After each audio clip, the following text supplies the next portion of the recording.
My name is Rob Brown. I'm with Panasonic. My name is Dave from DQ Studios. We're here to show off the new Lumix G9. It's part of a 3-camera lineup. The GH5 started it all, and then went from there. We've got the GH5S now, and we've got the G9. They're all catered to specific types of shooters and specific markets. So this is the stills-focused camera. And what are you showing me today? I'm going to show you just one of the features that I think is a lot of fun to show off. We're going to use the 6K photo mode and some of the video technology that's built into these cameras to take a picture. And we're going to do that in such a way that we can take a picture of the past and what happened just a little while ago. The past? Yeah, we're going to do Back to the Future right here. What live. does this mean? Yeah. So I'm going to get you to hold this green balloon, which we've chosen out of convenience more than anything else. This sounds like a magic trick. It is. I feel a little bit like I should be on Penn and Teller or something. Penn and Teller. You're going to saw me in half right now. So I'll show you a little bit of setup first so you know how this is set up. I'm going to switch this drive mode dial over here to the 6K icon. That's going to put us in 6K photo mode. If we pop into our menu here, we've got an option for shutter type. It's automatically selected electronic for us because that's the mode we need in 6K photo. And we'll go into our 6K, 4K photo menu here, which is going to give us a few different options for recording this shot. So we've got 6K, 4K, and 4K. Basically, the 6K photo is going to give you an 18 megapixel image at 30 frames a second. 30 frames. So essentially, it's a video frame rate, 30 frames a second. Yep, and it's going to show you a great little interface that pops up on the screen right away to allow you to pick one or as many frames from that clip that you want to. Okay, so if you're trying to nail a specific moment in time, that's exactly right. Back to the Future. Something that's moving fast, and wildlife, you know, maybe the eagle's swooping down to catch a fish, something like that.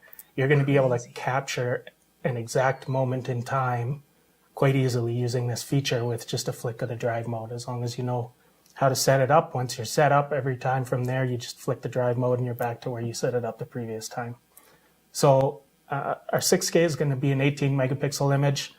The second 4K option here is an 8 megapixel image, which it shows you there in the menu, and it's going to be at 60 frames a second. Whoa, 60 frames a second. So it's a smaller resolution image, but twice as many of them.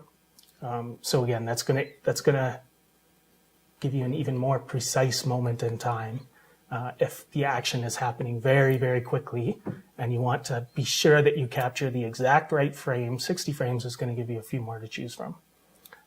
We're going to shoot in the 6K mode. The 18 megapixel image is taking advantage almost of the full sensor resolution, and it's going to give us a little bit higher resolution image. So that's the one we'll use today. And there's 3 modes to record this photo in. The first is a burst mode, which records as long as you hold the shutter button down. Okay, so you have to know when the moment's going to happen, and you have to anticipate that moment and push the shutter first. Same as the second, which is a start-stop, which is just like recording a video. Wants to start, wants to stop.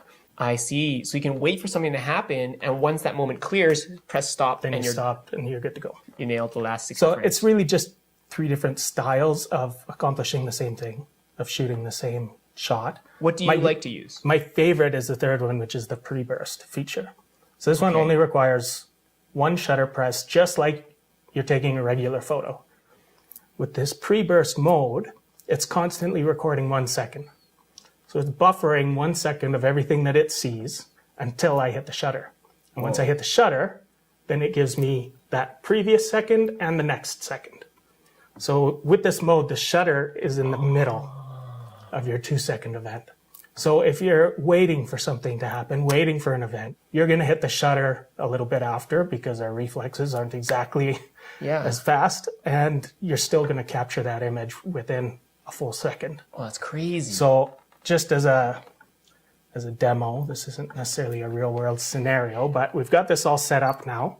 Awesome. I'm going to give you a green balloon. The green balloon. This can be anything. I've done this demo with business cards or with a lens cap, even anything like that. It's something you can.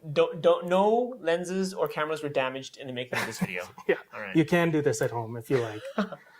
So I've got my ISO set fairly high here so that I can have a high shutter speed so we can have nice crisp frames to pull from. Awesome. So we're at 400th of a second. We're at 2.8 on the aperture.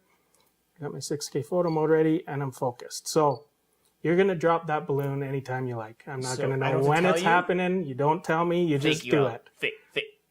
And when you do it, I'm going to try. Okay. So if you heard the shutter just a little bit after you dropped the balloon, my reaction time was a little slow. Right away on the back, we get this little touch interface. So I'm going to hit that with my finger, and I'm going to be able to drag that back and forth. So right in the middle here is where I hit the shutter button, Gotcha. which you can see the balloon's well out of the frame by then. But as I go back in time, I actually took a picture of what happened before I hit the shutter button.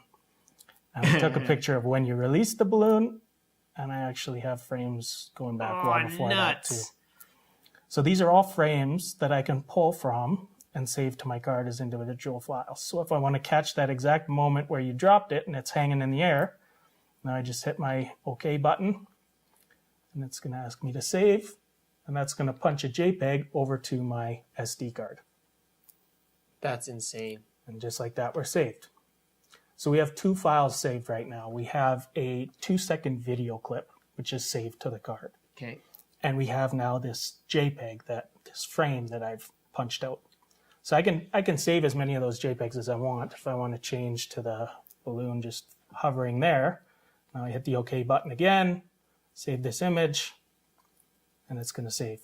It's doing a little bit of noise reduction, a little bit of image optimization in the process. When we go to our playback, you'll see here in the grid that I have 2 photos there, stills that I pulled out, plus some others when we were messing around. And this third one here with the little icon in the top right corner. 6K icon. It's a 6K icon. So if at any point I want to go back to that image and work with it again, I just need to select it. And I need to initiate with this touch button here. It'll think for a couple seconds and pull up that thumbnail strip along the bottom again. And this is a full 6K, 18 megapixel image. That's right.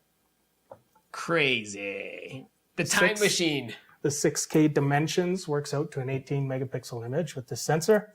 And we can go back in time. It's a great trick. Crazy. Awesome. This is really useful. Obviously, this is a fun example, but you can use this in sports. You know, if you're at the kids' soccer game or something like that, and you want to catch the goal, you don't know when it's going to happen. You're always ready with this mode. As soon as you hit that shutter, you get 1 second to go and the next 1 second. And you don't have to choose that frame right away. You can just keep shooting and then go back afterwards to each of these sequences and choose the frame you want. That's amazing. I'm going to say something geeky that you might not ever use. Okay? I know that the G9 is a stills camera, and the GH5 is a quote-unquote high-end video camera. And I know that the GH5 also has the all-intra codec built in, which means it has less compression per frame, like 400 megabits per second, right?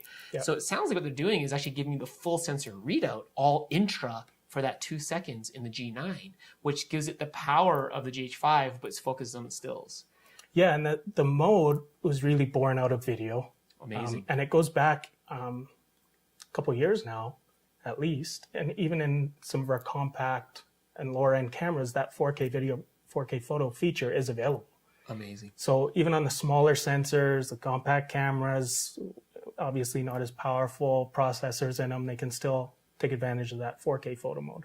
So since the GH5, we've now bumped it up to this 6K resolution to take this photo. Very cool. The time machine.